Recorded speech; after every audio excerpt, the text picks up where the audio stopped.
science was never meant Right. to answer the questions of why. But what about the atheist that Yeah. says, I don't care about the why. I really could care less about the why. I just care how this world works, and it makes sense to me. I don't need to know where I came from, where I'm going. Like,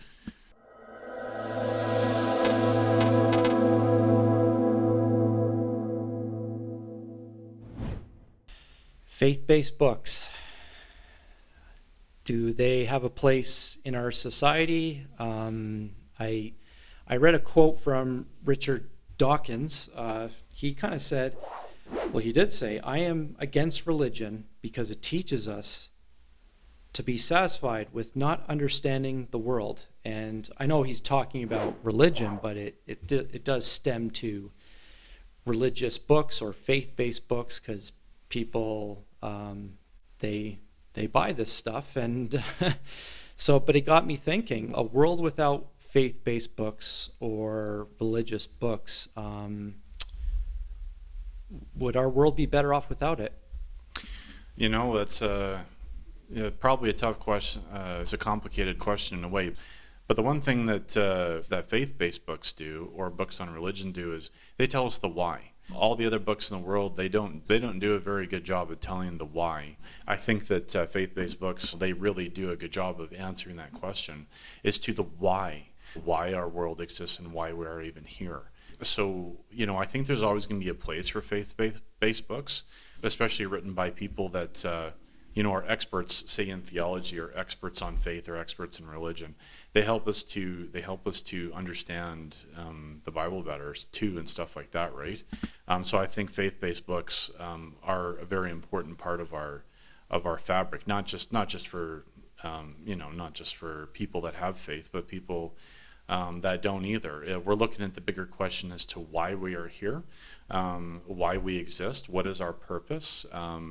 I think faith-based books really do answer those questions well, especially by experts in the field that help us to understand the Bible better.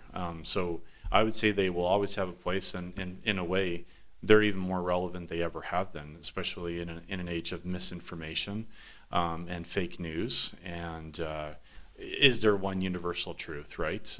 Even the very subject of truth is sort of under attack these days. So I think faith-based books help us to establish that in a really great way. They help to address all those things. So that's just kind of a bit of my take. I think with that question, I sort of asked myself, in what way would the world be better off? I guess it is a bit of a generic question, like, are we better off morally? Are we better off just with understanding the world? As, like, clearly Richard Dawkins has a conviction that science does explain the world, but you did point out an interesting thing, like, can science explain our meaning, our morality, our destiny? Can it actually answer those things? I would sort of challenge Richard a little bit. Yeah, I mean, you can explain a lot of the world, but if I was to live out atheism to its truest form, what hope do I have of meaning? Or if we really are just... You really don't. If there is no God and there is no such a thing as a creator, the only thing that we all have waiting for us is the fertilizer pad. You know, yeah, like, you know, once you live and you pass away and you die, that's all that happens. And there's kind of a real, I don't know, it's just my personal point of view, but to me there isn't a whole point to life if there isn't anything, you know, beyond this. Like, there's just, you know, there's no meaning, I guess you could say, to our existence beyond. Of course, people will say, you know, that they can create their own meaning. People will say, oh, I can create meaning in my life, and I can create meaning for myself, and I can create meaning in what I'm doing and the things I want to accomplish. And sure, okay, to a degree you can do that. But after you die and you're gone, you're gone. And so goes any notion that, you know, any ideas or things you had for meaning as well. Once you're gone, then your whole purpose is gone as well.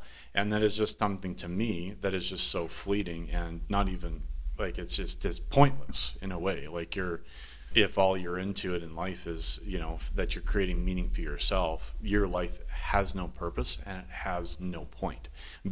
So in a way, it's a kind of a self-defeating thing. If you're just creating meaning for yourself, but eventually that meaning is going to disappear because you'll when you die, those aspects of meaning for yourself will disappear too. So then it kind of begs the point, well, what's the point? Well, I guess So- their point, the atheist point is, yeah, like I can define my own meaning, my own purpose, my own value. I can create my own morality. I'm not under some sort of higher power, and a lot of that does sound attractive. But I think what I always wrestle with atheism is just this logical conclusion. What you said, it's like at the end of the day, like this life is so short. Like I'm going to the fertilizer pit, and Well, it's short and it's got absolutely there's no permanence to it. Like there's no, okay, great. Someone lived their life for themselves and they created their own meaning for themselves and they did everything for themselves. But in reality, I mean, what else did they accomplish besides just, they lived their life, right? But that's it. Like there's nothing beyond it. I think that for me that's always been kind of the big thing why, I do believe there's a higher power is because it's just like, to me, there's absolutely 0 point in anything we do if all we're doing is we're living for ourselves, because we are mortal beings, we are temporary, we have our time on this earth and we expire and we die. And then, so it's kind of like if there's nothing beyond that, or there's nothing that created us, or we happen to come from monkeys and come from cells, there's no point to any of us existing. There's no point to anything we do. Like you said, they'll argue that they can create their own meaning, and to a degree they can create their own idea of self-meaning, but after they're gone, so is all of their ideas, right? I guess in some sense the world can be better off without faith-based books, but I guess it can only be in a relative sense. I like to believe both could just coexist, but I mean... Yeah, and we seem to live in an age where when someone holds an opinion about life, and books including that, right? Faith-based books being a part of that, and other books of other subject being a part of that. If someone doesn't agree, I guess you could say, with their opinion or their viewpoint, they're basically automatically dismissed. So I think it's more important than ever actually to have faith-based books, because they help us to explore some of these deeper questions as to the meaning of life, why we are here, what is the purpose of you existing, what is the purpose of this world existing. And I think that those faith-based books and books on religion and stuff like that, they help us to explore and understand those questions and those answers. So I think they're more important in a way than ever before. So with Richard Dawkins' quote there, I guess there is some truth. Yes, I think there's a lot you can actually understand of the world with scientific books, any kind of, like, I guess, postmodern or humanist type of literature. I think there's a lot to be learned, and you can understand a lot from these books, and science has taught us so much. I mean, there's a lot of the world we do understand, but I think that's probably the only maybe challenge I would give to Richard Dawkins. Like, I don't know if that's the whole understanding of the world around us. Like, there is a philosophical component to understanding the world, meaning morality, destiny, and our origins. Like, I think these are things science has a hard time answering. It's kind of almost silent. Well, it is kind of because science is meant to show to help help explain the process by which something comes to be, right? Like science is if we're looking at, say, you're looking at the process of how, say, a human being was created, right? Science does a wonderful job of explaining how that happened. It does a great job of explaining how. It doesn't explain the why.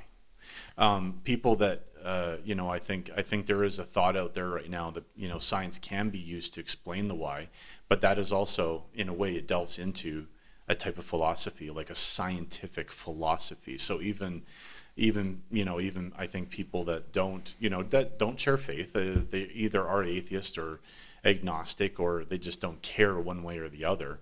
Some people are trying to use science to explain the why, but at that point, when they start going into the why, they're starting to go into philosophy, because science was never meant to answer the questions of why. But what about the atheist that says, I don't care about the why. I really could care less about the why. I just care how this world works and it makes sense to me. I don't need to know where I came from, where I'm going. Like, Well, I think at that point it just kind of goes back to that whole thing about creating self-meaning, right? Like someone can not care about why they're here. They could care less in a way. But I think to me it boils down to just the fleeting nature of this life. If there's no point, like there's no ultimate point, then what's the point? So, that's why faith-based books are so important. It's because they help us answer the why. I'm just coming at it from my perspective. Obviously, other people have different opinions, but to me, the why of why we're here is what drives me personally. Because there should be a purpose to life. There should be a purpose as to why we're here. Otherwise, what's the point?